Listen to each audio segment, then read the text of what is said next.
Hey, how's it going? It's January 29th, 2023. This is your Daily Sweet Talk. I remember when the movie The Good Dinosaur was coming out. Um, Someone was pointing out that there's no like gender design tropes that you'll often see in cartoons and other. It doesn't have to be cartoons, but um, where generally with female characters, like they'll have um, big eyelashes or maybe like a bow or something to indicate that they're a girl. And the Good Dinosaur didn't have that. They just looked like dinosaurs. And I remember someone saying, "Well, the result of that is I can't tell who's male and who's female." Um, and I probably at the time I was like, "Oh yeah, that was a good point," or maybe I thought something like that. But now I can think back on that and think that's who cares? Like, why does that matter? Why do you need to? I mean, like I've talked about before. It does. You don't really need to know that about a character. It's a detail, but it's not always a necessary detail. And in the case of the Good Dinosaur, I don't think it is a necessary detail. It's just you have the parents, you have the kids. Those are the differences. There aren't like um, gender tropes in general in that movie, as far as I can remember. Um, so when it comes to designing characters and giving them like big eyelashes and bows and things like that, um, to especially in cartoons to indicate that they're female, or even I can't think of like a male one, maybe like a backwards baseball hat. I don't know. So it's usually female characters that have these like special traits. So like or like in fantasy, you'll see like a orc looks like an orc, and then a female orc looks like a woman with a few orc features, like their teeth are a little bit bigger or whatever.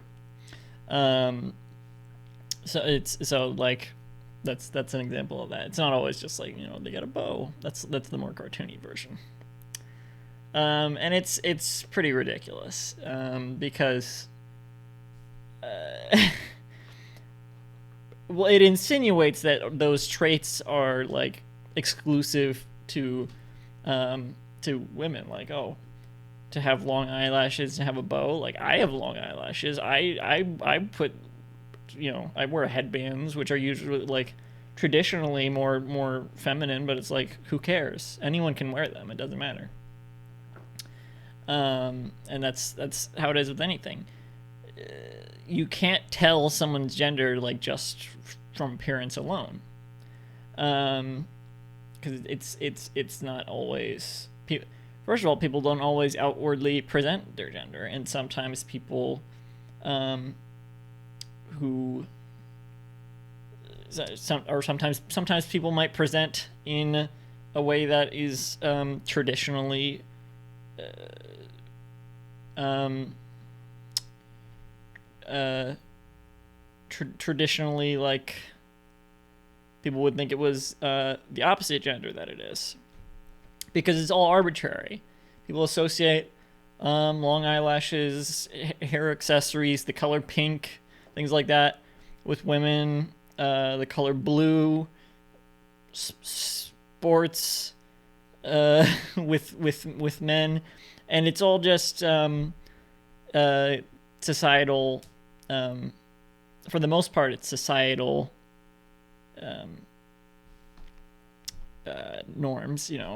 To say that women like this, or women are associated with this, men are associated with this, and even like biological appearance stuff like that. That also is not really an indication of gender either.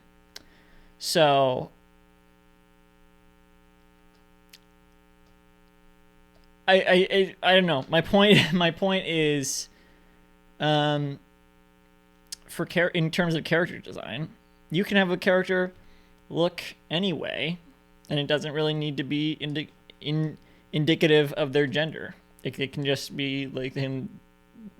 They just look however they look. That may be obvious for some people, but I don't know. That's just something I was thinking about, I guess.